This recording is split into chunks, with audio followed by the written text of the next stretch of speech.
Bom dia. Eu não vou ficar sentado porque eu sou muito hiperativo.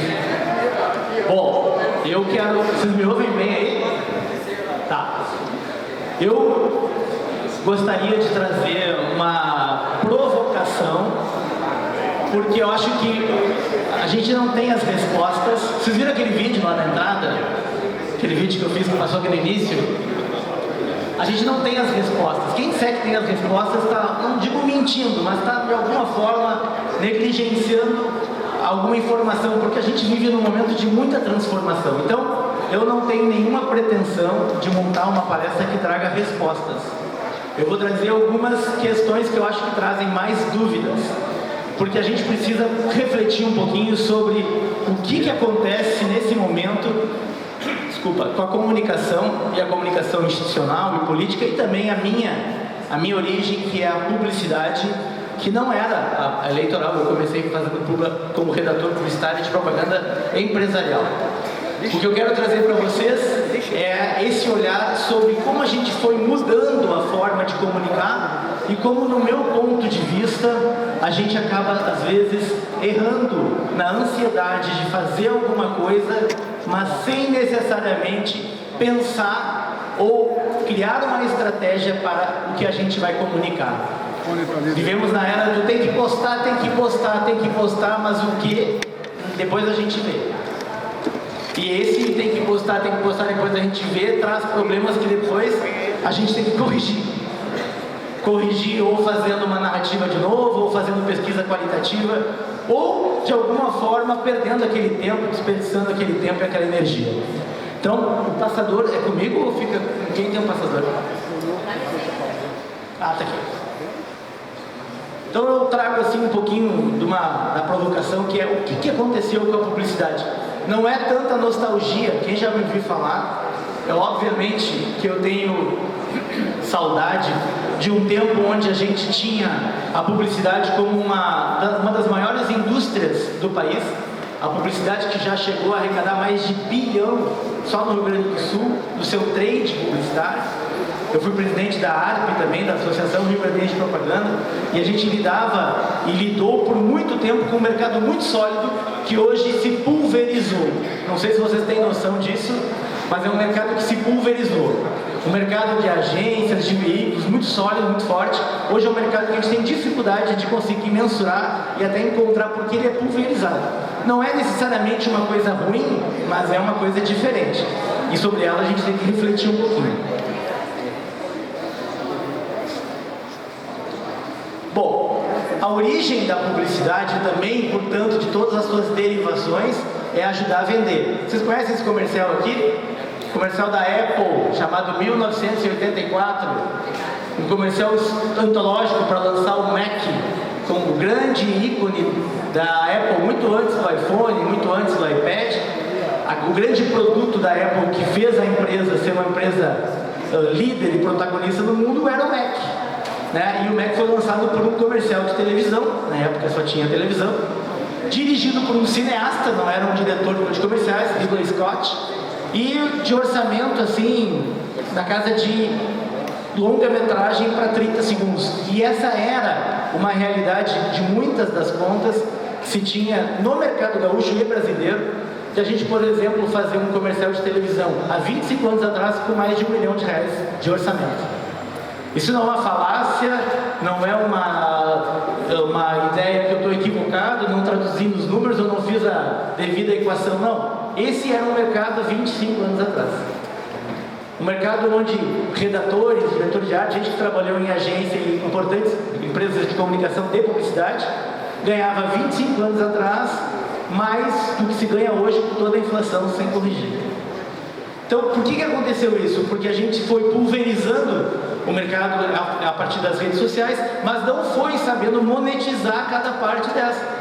Então tem sempre alguém que faz mais barato, tem sempre alguém que faz o que o cliente está pedindo, e eu sou da teoria, e tem vários amigos aqui que o cliente quase nunca tem razão, e isso não é um demérito, ele está cuidando do negócio dele e a gente está cuidando da outra parte. E hoje a gente vive uma época assim, o que tem que fazer? O que tem que postar? O que muda? Isso não, e a gente fica com uma ideia de arrogância mas na verdade a gente ficou absolutamente entreguistas, né? Prestando um serviço que já vem pronto, de alguém que não tem nem a obrigação de pensar. Por que ele está fazendo isso? Porque ele está vendo os outros fazer, e a nossa moeda virou a moeda da comparação, e não mais da criação. Então a gente está co-criando, ou plagiando, para ser mais agressivo, o tempo inteiro, e acha que está criando. Só que quando a ideia é dos outros, é mais fácil justificar, né? Mas está todo mundo fazendo, então não tenho culpa se deu errado. É um pouquinho disso que a gente está vivendo hoje. E eu só queria trazer essa reflexão.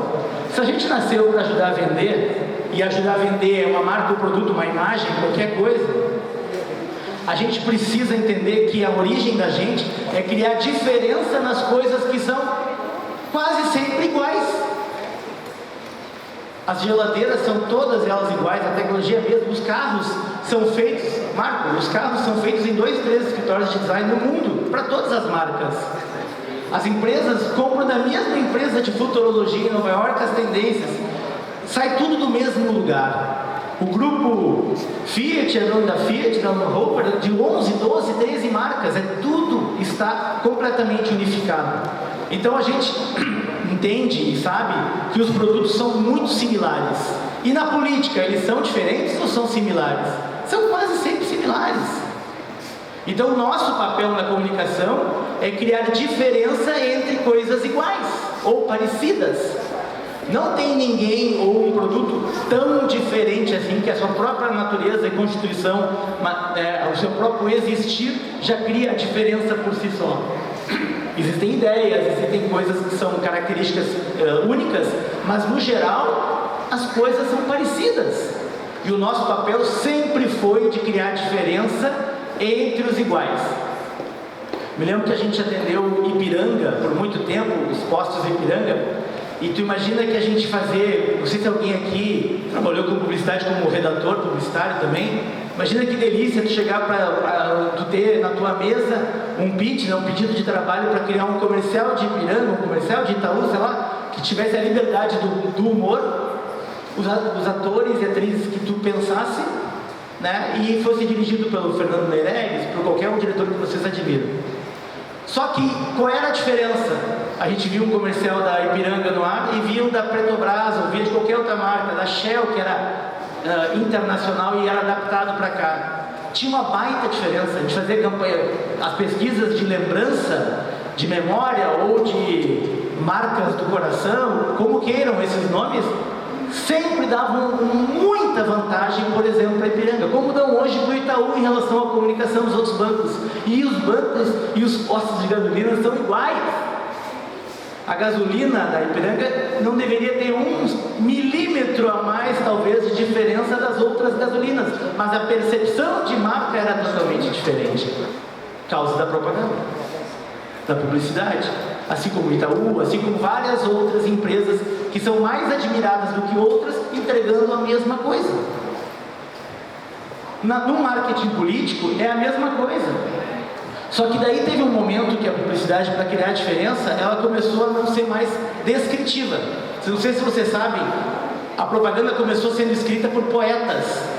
As agências vieram dos Estados Unidos, nos anos 30, não tinha formação, não tinha quem contratar, então vieram escritores e poetas, que faziam um bico para sobreviver da arte, faziam um bico para escrever publicidade. Como não tinha que ter uma técnica para escrever, era descritivo. Olá, caro senhor, esse é o remédio que cura as sua tosse. Eram descrições, tem casos clássicos, né? Um creosotato, olhem na internet aí, campanhas que viraram memoráveis, que eram descrições dos seus benefícios e das suas características. Por exemplo, biotônico Fontoura e 10 itens. A propaganda era descritiva.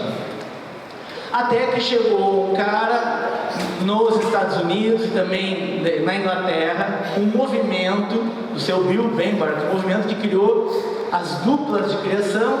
Até então o redator criava, o escritor criava e mandava lá para o departamento que o cara fazia o layout, né? Aquele cara era um artista plástico que certamente para ganhar um dinheirinho fazia esse troço, esse nojo chamado publicidade, uma coisa menor.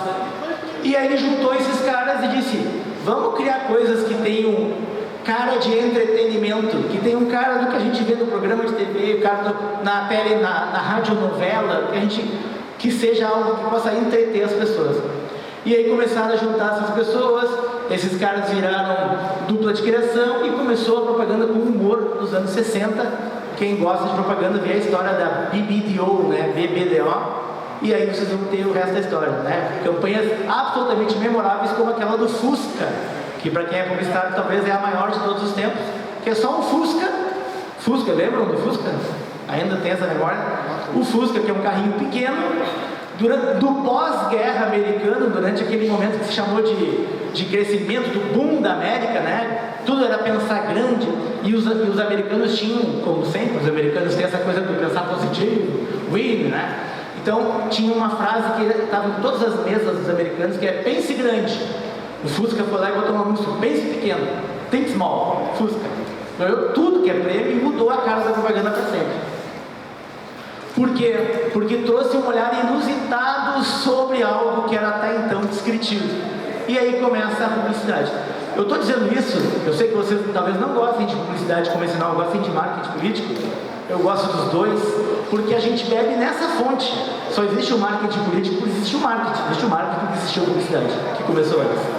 Então, esse é um raciocínio. A gente começou o descritivo para passar a ser criativo, justamente para criar diferença entre os iguais. Como eu falei, a indústria da propaganda já foi uma indústria bilionária, de bilhões de circulação de monetário e criando marcas bilionárias. Tem até uma frase que eu trago aqui, que o presidente da então Sadia, antes de ter a fusão com a Perdigão, disse: esse comercial, os mais velhos vão lembrar desse comercial, é um menino com teste cego que ia lambendo presuntos, e até dizia, e este é Sadia, lembra disso? Esse comercial fez ele construir 10 fábricas. Por quê? Era concentrado em poucos veículos, poucos meios, passava na televisão, o Brasil inteiro via, se o comercial era certo, a campanha era boa, a marca explodia. Tanto é que as marcas são maiores, até hoje são maiores do que os seus próprios ativos fabris, né? A Nike não tem nenhuma fábrica. Então, o poder da marca, de construção de marca. Marketing político também é construção de marca. Desde que a gente nunca esqueça que... Estou passando sem querer. Desde que a gente nunca esqueça que nós estamos aqui para criar diferença entre os iguais. Só que o Voltaire comentou uma coisa que eu ia falar também. Que eu também coloquei no vídeo, que acho que a Monique mostrou. Se a gente for fazer a mesma dancinha que todo mundo está fazendo, a gente acabou de ser igual a todo mundo. E pode até ser divertido, pode até dar certo. Vamos combinar depois o que é certo e o que é errado, a gente pode ter uma outra reunião. Agora, eu estou caminhando para deixar igual quando o meu compromisso era tornar diferente.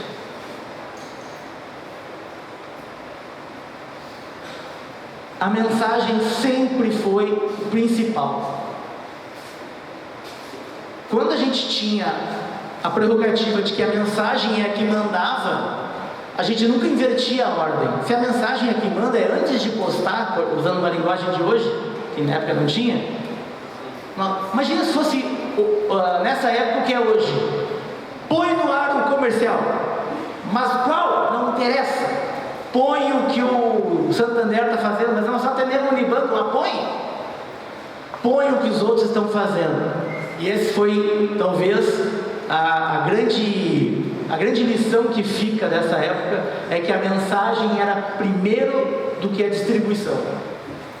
Tinha um departamento das agências chamado mídia, só ia para a mídia aquilo que já foi previamente planejado e criado. Aí a mídia era um departamento hiper competente que sabia como melhor distribuir aquela mensagem, com a verba que tinha. Vamos comprar toda a madrugada do SBT, que é mais barato, vamos ter mais frequência. Vamos fechar todas as ruas em volta com mídia exterior. Vamos fazer um casamento de mídia exterior com rádio. Eram super criativos. Se criava também na distribuição. Hoje nem se cria na distribuição mais. Tá? Então hoje se repete. A mensagem era a principal. O Unibanco teve uma campanha, tá lá o Bill Gates. O Bill Gates aceitou fazer comercial para um banco brasileiro. Por quê? Porque a ideia era boa. Ele leu o roteiro e disse: eu quero fazer de graça. As ideias sempre vão ter um peso muito grande, e eu posso ser taxado aí, ou filmado como dinossauro, não tem importância, mas as ideias nunca vão perder o valor, porque quem é capaz de ter uma ideia ou de fazer alguma coisa, sempre vai sobreviver. Eu estava ouvindo para cá eu adoro o Amir Klink, estava vindo para cá mais uma conversa do Amir Klink, que é aquele, né, navegador que já deu a volta ao mundo, atravessou o Atlântico a remo, sozinho e tal. Agora a filha dele faz isso aos 27 anos, né? E ele dizendo assim, a faculdade, na Europa, a faculdade já tem um peso bem menor, né? 80% dos jovens da Suécia já não querem fazer universidade, tá? Então, a faculdade, o curso, é importante, mas se tu não souber fazer na prática alguma coisa, tu nunca vai ter a garantia de que vai ter uma sobrevivência. E se tu vai fazer alguma coisa na prática, ter ideias, ter as próprias ideias, sempre vai ter mercado. Mesmo que digam para vocês que não tem mercado, sempre vai ter mercado e oportunidade de trabalho para quem tem ideias, quem cria, quem faz. Pode ser uma ideia de comida, pode ser uma ideia de trabalho, de comunicação, pode ser qualquer coisa. A gente que é capaz de fazer e não só de reproduzir, tá? Aqui a mensagem era mais importante, tá? Então, quando definir a mensagem, definir a linguagem, o que é a linguagem? Uma coisa que hoje também se perdeu um pouco, é uma pena, eu vou falar de política, não se preocupem, tá? Se perdeu um pouco, o que é a linguagem? Chamava tone of voice, tom de voz. A gente chegava e definia, tudo bem, a ideia é passar, o Unibanco, por exemplo, que é um banco que virou uma fusão com o Itaú, né? Tudo jovem que nem lembra disso, mas teve essa fusão. O Unibanco construiu a sua vida fazendo campanha que era contra o banco. Olha que coisa sensacional. Era um casal que duvidava da propaganda do banco, dizendo, isso não pode, isso não é verdade. Aí iam lá ver se estava aberto mesmo, iam lá ver se tinha a caixa eletrônica, enfim, tudo que as novidades que foram surgindo. Quem é que hoje tem a coragem de botar no ar uma campanha que questiona o próprio anunciante, que assume que não é perfeito? Infelizmente vivemos numa época de covardes. A gente vai lá e só fala o positivo e ainda igual o que os outros estão falando, que é mais fácil. Que eu te falei, se cobrarem vai dizer, mas está todo mundo fazendo. É aquele Aspone, o assessor que não tem ideia nenhuma, mas só recomenda o que os outros estão fazendo, porque se der problema vai dizer, mas está todo mundo fazendo. O Topazio está fazendo lá em Floripa, então tem que fazer. Se der errado aqui, fala com o pessoal do Topazio. A linguagem era o quê? Tá, eu quero dizer isso, eu quero fazer uma campanha que duvide do banco, para mostrar que o banco é tão surpreendente que a gente, até a propaganda do banco duvida. Eu tenho que definir a linguagem, vai ser com humor, vai ser com nonsense, vai ser com uma campanha mais provocativa, vai ser emoção como o Zafari. A gente definia a linguagem antes de fazer a peça. Tinha um departamento que era chato que dizia, me mostra os roteiros do planejamento. Tá, a ideia é boa, mas não está na linguagem.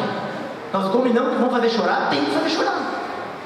Então eu te mostrava o comercial para a tia do cafezinho, porque essa era a técnica. Se ela não riu daquele roteiro, ninguém vai rir. E assim por diante.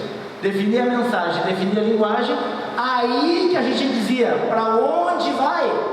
Vai para a TV, vai para o rádio, hoje seria, vai para Instagram, vai para Stories, vai para o YouTube, vai virar uma websérie, é depois. Hoje isso pode até não admitir, mas hoje é antes. Hoje o primeiro é onde tem que estar, depois o que a gente dá um jeito. Tá?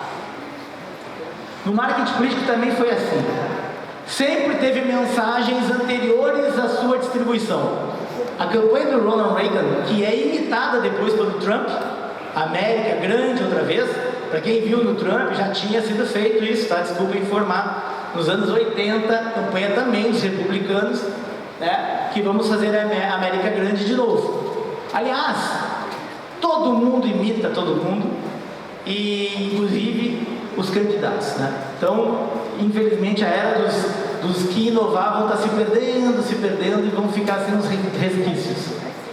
O Collor também. O Collor foi eleito no Brasil como caçador de marajás, o cara que cortava os altos salários. Se isso aqui não é narrativa, eu não entendo mais nada. Não é uma narrativa isso? Qual é a pauta dele? Ele tem ideias para saúde, educação, isso é depois. Mas o que ele veio fazer? Ele veio cortar os privilégios. Se tu define isso, tu tem uma espinha dorsal para fazer 399 mil campanhas. Depois as peças têm que traduzir isso. Depois tu desdobra para os temas, tendo que traduzir isso na saúde, na educação. Mas o quê? Dizendo o quê? Cortar os privilégios. passa a ser a tua espinha dorsal, o que norteia tudo. E depois de pronto onde isso aí? Isso aqui funciona melhor distribuindo com conteúdo mais longo, numa websérie. Isso aqui funciona melhor sendo instantâneo, isso aqui funciona melhor assim, assim. Hoje a gente vê poucas narrativas sendo criadas de fato. Umas caem no colo, como caiu do Bolsonaro. Outras ainda se cria, mas a maioria não está preocupada em fazer isso. E aí o que acontece? Vem-se e perde muito mais às vezes pela ineficiência do outro lado, por sorte, por um conjunto de fatores, mas não exatamente pelo que a gente gostaria de dizer que foi pelo marketing. Né? Então a mensagem vinha primeiro, definir o discurso, o tom de voz e a linguagem, definir a forma, as peças e que frequência elas teriam, e só depois publicava.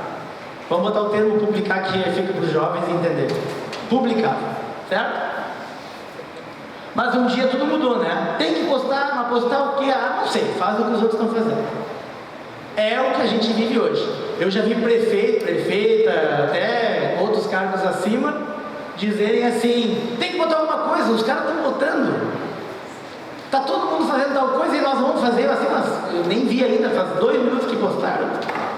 A ansiedade de estar presente, mas não com que roupa, com que fala, com que música de entrada, com qual enredo nós vamos estar presentes. É que nem eu disse assim, vai para lá, mas eu vou para lá bem arrumado, de sunga, vou para lá com roupa de inverno, que nós vamos viajar, não sei, vai. É isso que está acontecendo com a comunicação hoje. Primeiro a gente vai, depois a gente vê se a gente chegou direitinho, tem que refazer, voltar 2 passos atrás. É ou não é verdade? Bom, e aí com isso os produtos ficaram iguais de novo, os candidatos iguais e os prefeitos, meu Deus, né? É uma indústria que colou e copiou. Então todos muito, claro que tem exceções, né gente? Estou aqui para polemizar, mas 99, né?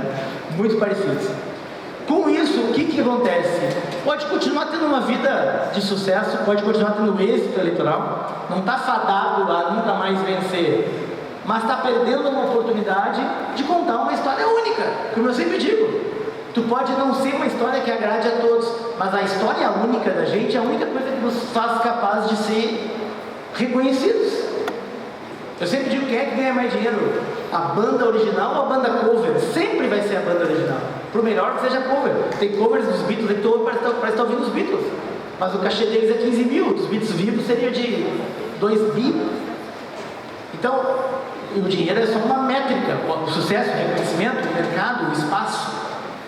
A gente, quando tem a própria autenticidade, embora seja redundância, né? A própria capacidade de formar essa autenticidade, ou de reforçar, a gente não ganha todas nem agrada a todos, mas a gente fica com uma marca pessoal ou, no caso profissional dos políticos, que é reconhecida.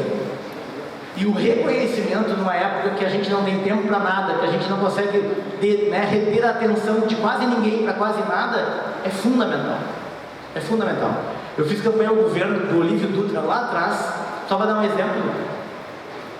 Muitos não gostam, a maioria hoje no Rio Grande do Sul não gosta do seu partido e tal, mas era impressionante como até hoje reconhecem o jeito de se comunicar, o jeito de se expressar, a mão, o gesto, e dizem, esse era de verdade. Eu ouço isso até de gente do extremo oposto do campo ideológico.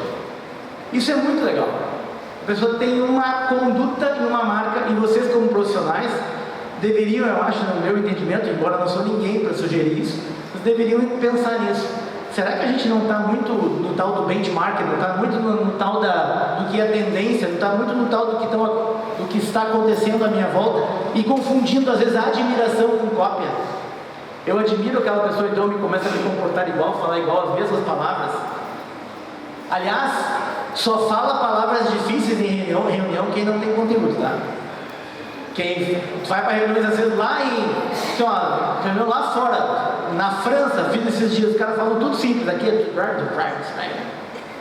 É tudo para disfarçar que se apertar um pouquinho o cara vai no banheiro, eu já ninguém te responder, mas eu tenho que ir no banheiro. Não sabe. Então para falar difícil, enrolado, empolado, cheio de termos técnicos, é geralmente para esconder a falta de conteúdo. Porque quem domina, não é um jargão daquela área, eu estou dizendo aquelas expressões, quem domina o que está fazendo é entendido por quem não é da área. Quem domina o que faz, fala de um jeito que até quem é de uma área totalmente oposta, no mínimo compreenda o que tu faz.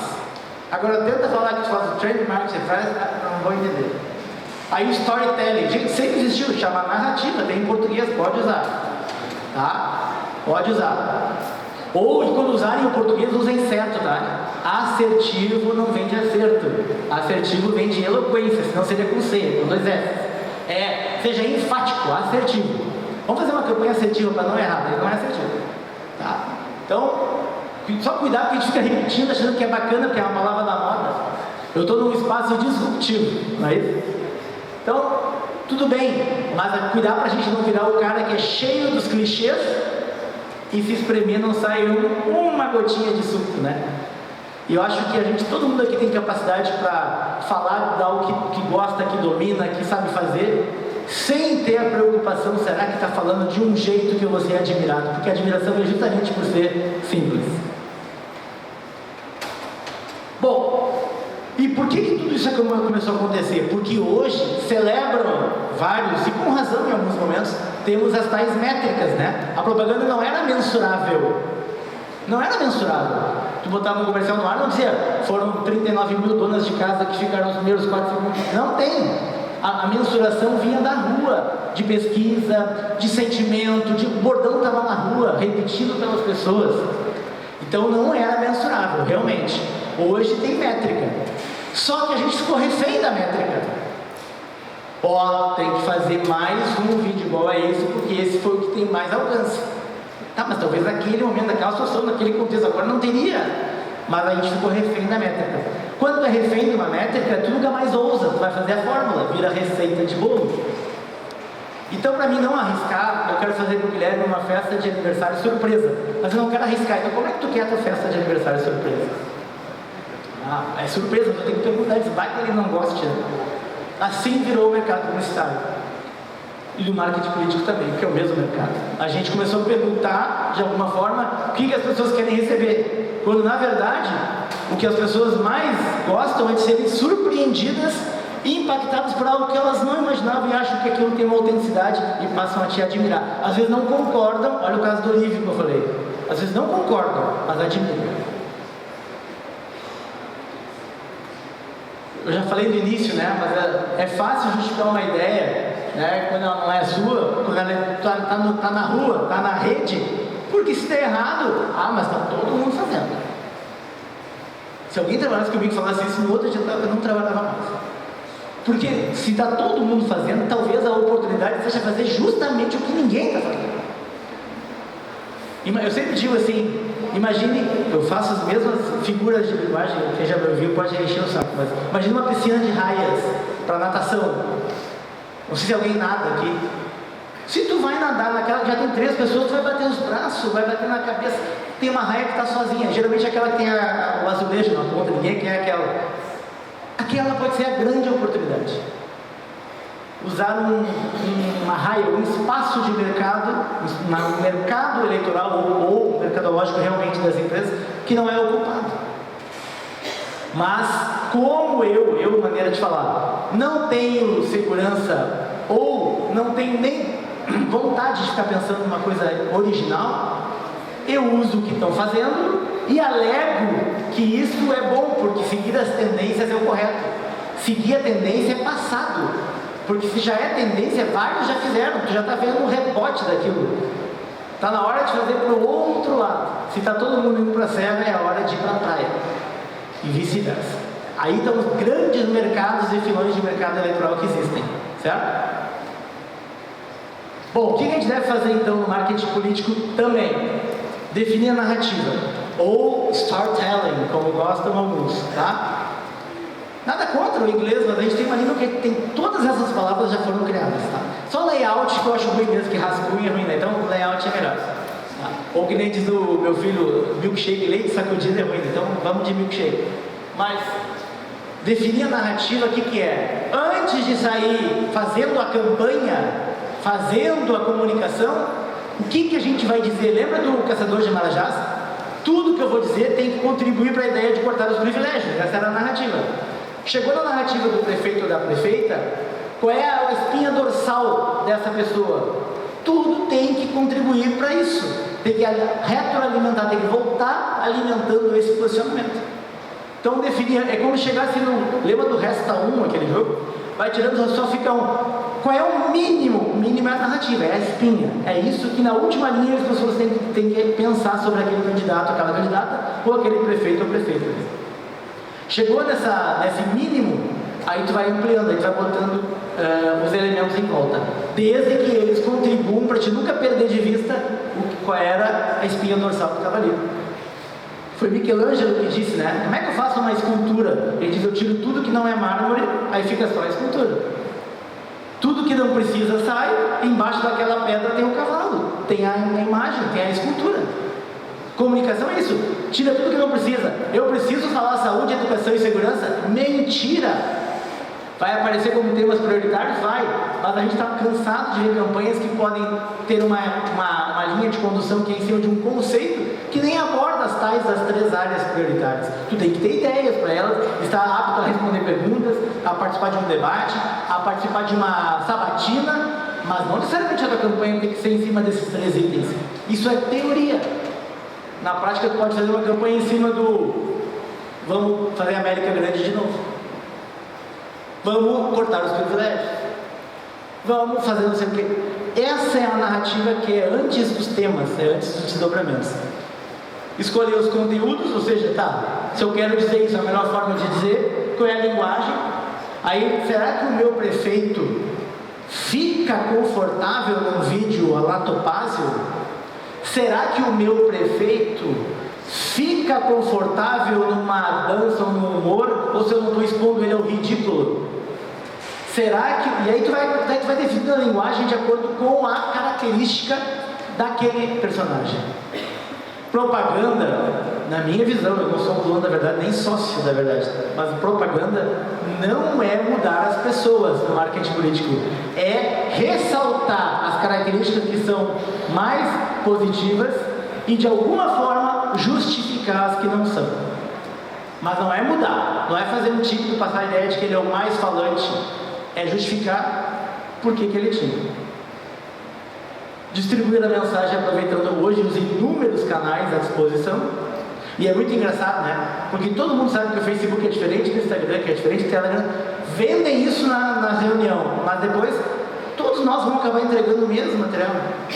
Às vezes já está até postado junto, automático. A gente tem muito mais canal que é capaz de administrar.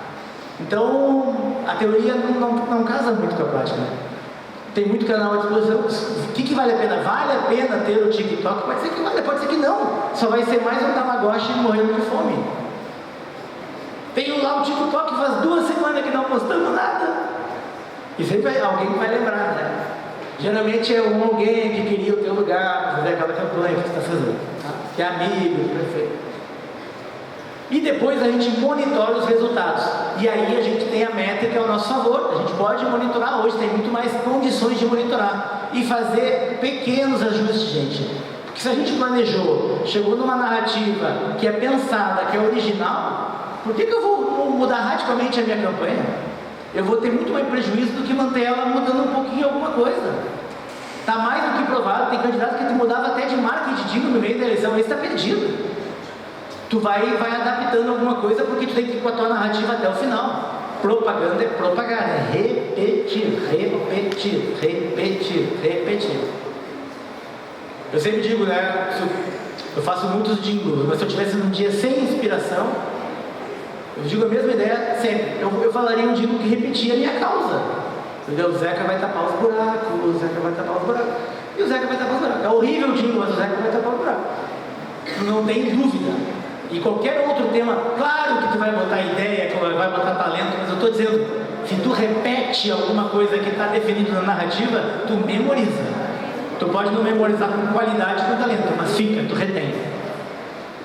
Outra coisa, hoje ele é vice-presidente, né, do chefe do Voltaire.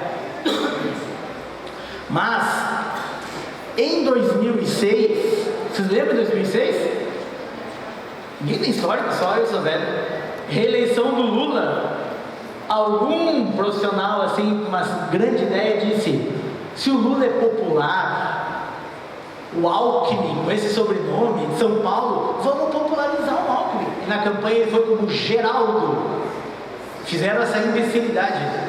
Aí a mesma raia foi ocupada pelo original popular e por um popular de mentira. Quando que um grande mercado eleitoral que ele tinha, e podia não ser suficiente para vencer, mas que ele tinha, era de ser justamente o cara gestor, com diálogo com os empresários, ou seja, outro mercado, e não disputar o mesmo mercado, ainda mais não sendo original. Aí o Geraldo, então o Geraldo, e até um forrozinho, né? 2006 foi uma lavada, né? A reeleição do Lula. E não porque é ruim, estão até juntos, né? Política tem dessas coisas. Então não xingue muito seu adversário, porque amanhã vocês vão estar juntos. Mas amanhã ou hoje ainda, depende, até as convenções. Mas isso aqui para mim é o não marketing político, é vamos transformar alguém. Ele nem à vontade ficava, né? E não tem como ficar à vontade mesmo num personagem que não é tu exatamente. Aqui em Porto Alegre também foi feita uma coisa, e eu não tenho problema nenhum de falar, eu não estou falando mal, mas quando a Manuela foi candidata pela segunda vez, ou pela primeira, não me lembro agora, a Manuela sempre foi uma vereadora movimento estudantil, hiper bem votada vereadora, hiper bem votada deputada, e aí foi a prefeita, liderava as pesquisas, e alguém disse: tu é muito jovem, então botaram um terninho para envelhecer o Manuela, ficou uma pequena Anamélia Lemos. Não tem nenhum problema, só que ela tinha as próprias virtudes e ela só teria alguma chance de ganhar sendo, e aí, beleza, Manuela. O mercado dela era ser exatamente como ela e não tentando ser uma mini senhora. É um erro comum que se faz. Ai, como eu não sei, político tem que sorrir, tem que comer pastel, tem que segurar a criança, tem que fazer isso aqui, mas tô brincando, daqui a pouco fica assim, né? Tem que ter aquela roupa de político, sempre a camisa azul, tem que dizer o quê, daí a foto, daí quando tu vê, tu tá fazendo a mesma campanha dos outros, né? Que não a tua. Olha essa frase, né? Ser autêntico é o único jeito de ser verdadeiramente bem-sucedido. Eu não estou dizendo fórmula para vencer uma eleição, isso que ninguém tem. Mas estou dizendo para ficar memorizado, lembrado, guardado, registrado, é ser autêntico.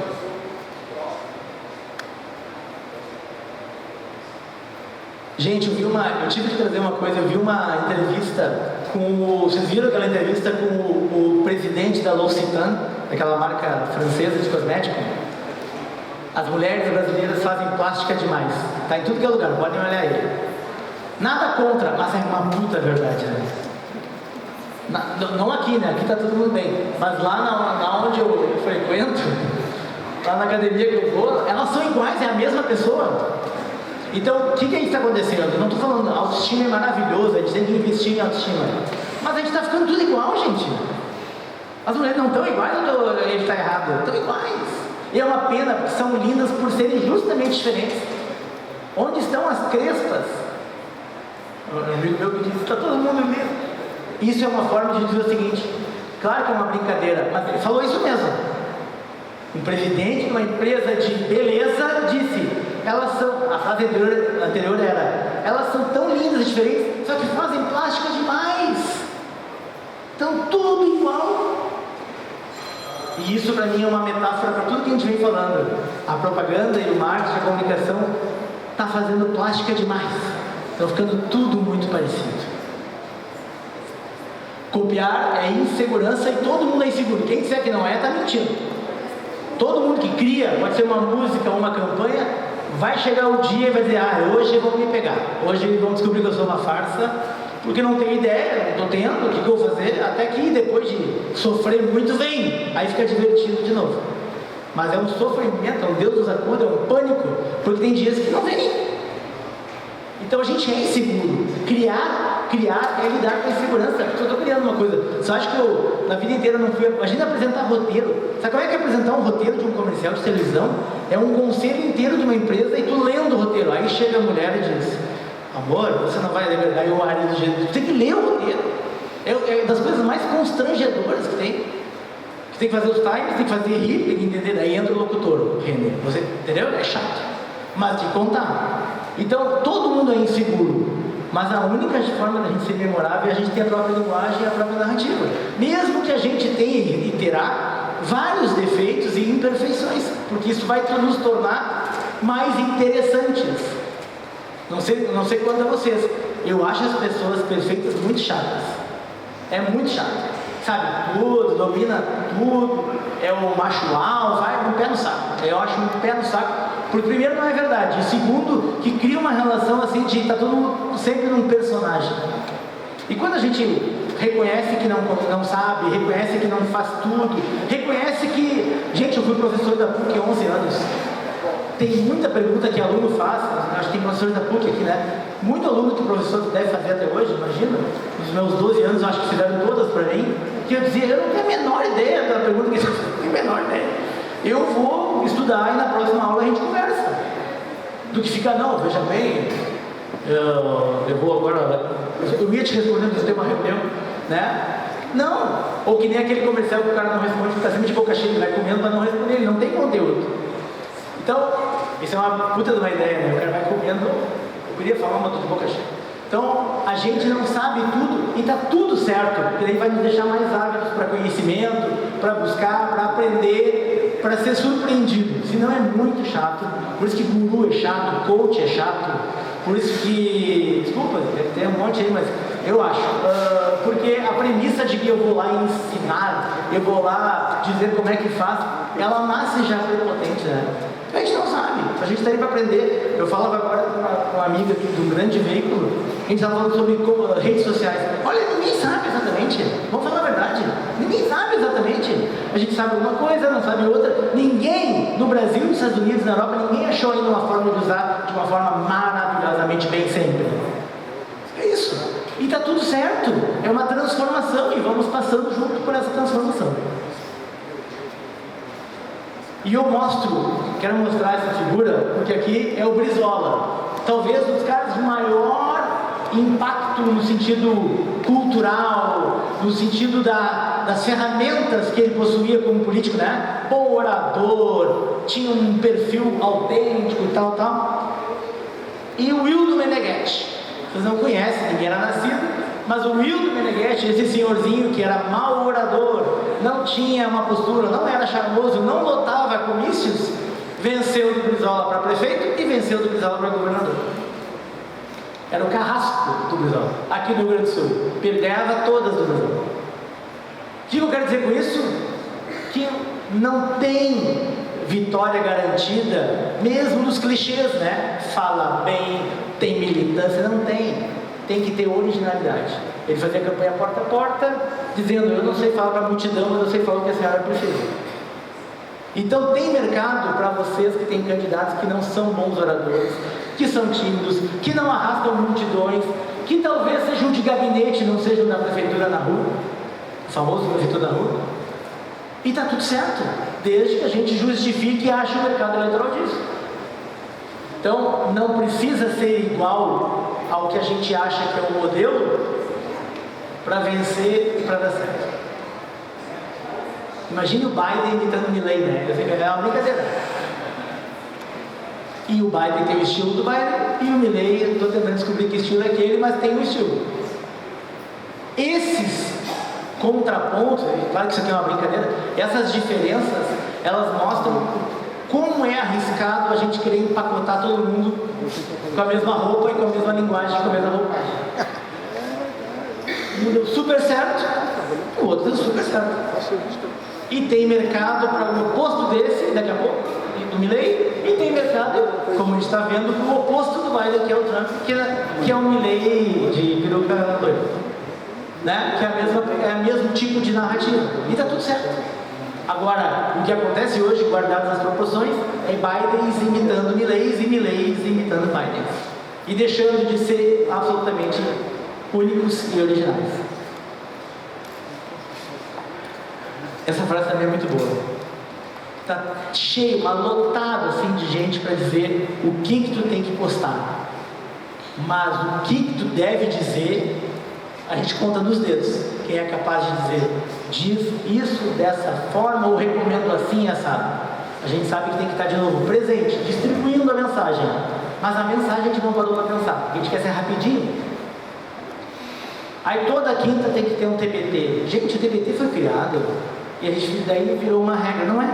Essas coisas são criadas por alguém que um dia foi original, o resto tudo vai copiando. Eu posso postar uma lembrança na segunda, só não põe TBT, tá, gente?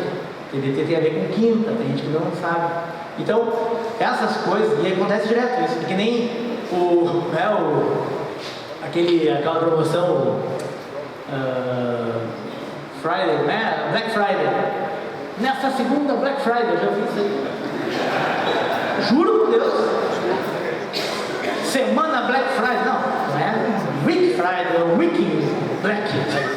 As pessoas pegam uma coisa e vão dando uma copiada meio torta. Nessa segunda Black Friday. Então, estão rindo, mas acontece isso. Acontece TBTs nas terças, nas quartas. Os assertivos do acerto. Então a gente, só para cuidar isso e não fazer coisa errada. Eu acho, estou brincando, tá? É uma forma leve de falar um assunto que a gente tem que refletir mesmo. Se a gente está criando ou se a gente está copiando? Eu acho que é muito bom ter pessoas que provoquem os nossos gestores e candidatos a fazerem mais, a estarem mais presentes.